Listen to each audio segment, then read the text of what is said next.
Green division overall. Been a great show in our green division. A lot of good, fantastic individuals. And we could talk about 6 or 7 of them, but we're going to talk about 4 of them. Class 2, oh my God. I mean,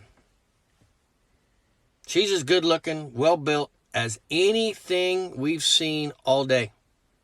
And if you want to lay your hat just on quality, I got no problem with it. And I talked about her in class. I talked about how she's awesome. I talked about how she could play at a major level. I will tell you my concern as a market hog.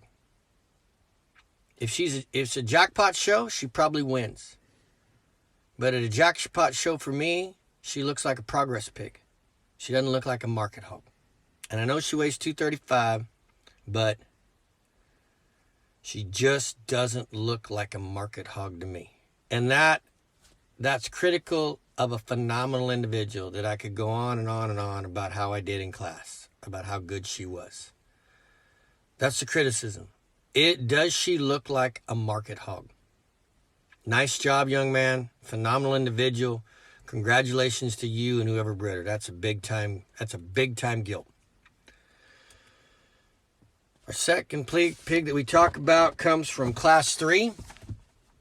And I think if you study the video, and even though there's only a 10-pound difference supposedly, she looks like a market hog.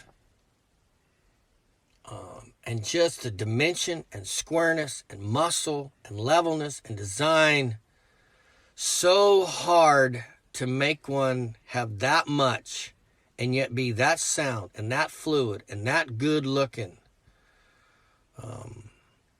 Maybe she's not quite as neat in her jowl and underline and extended as maybe the gilt that wins class 2, but there just seems like there's so much more of her in video.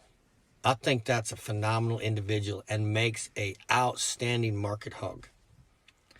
And then we move into class 6, and we had 2 individuals there. And that barrow on the side profile and coming at you and his back shape and his dimension, I mean, he is phenomenal. I mean, he truly is a market hog.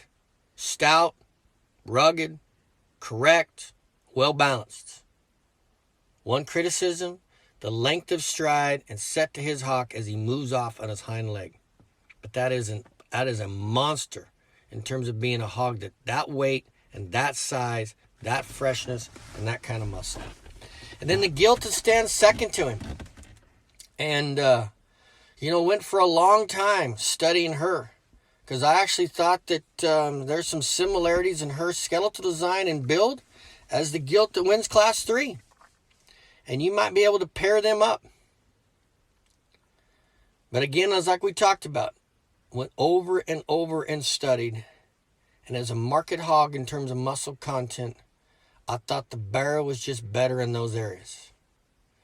Those are the 4 individuals that I thought separated themselves to be considered as champion in reserve. That's not taking anything away from another belted barrow and another black barrow. But as I study them and make up my mind and make a decision, it's kind of the same song and dance as I did in the blue division. Overall quality, overall balance, overall completeness.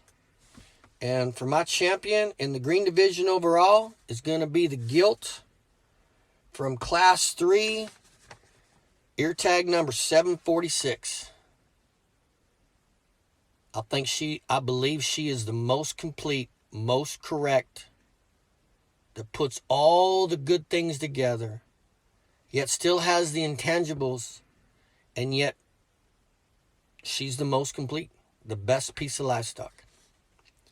And then for reserve, spent a lot of time going back and forth. Would love to have seen these live. Would have loved to compare them, to study them.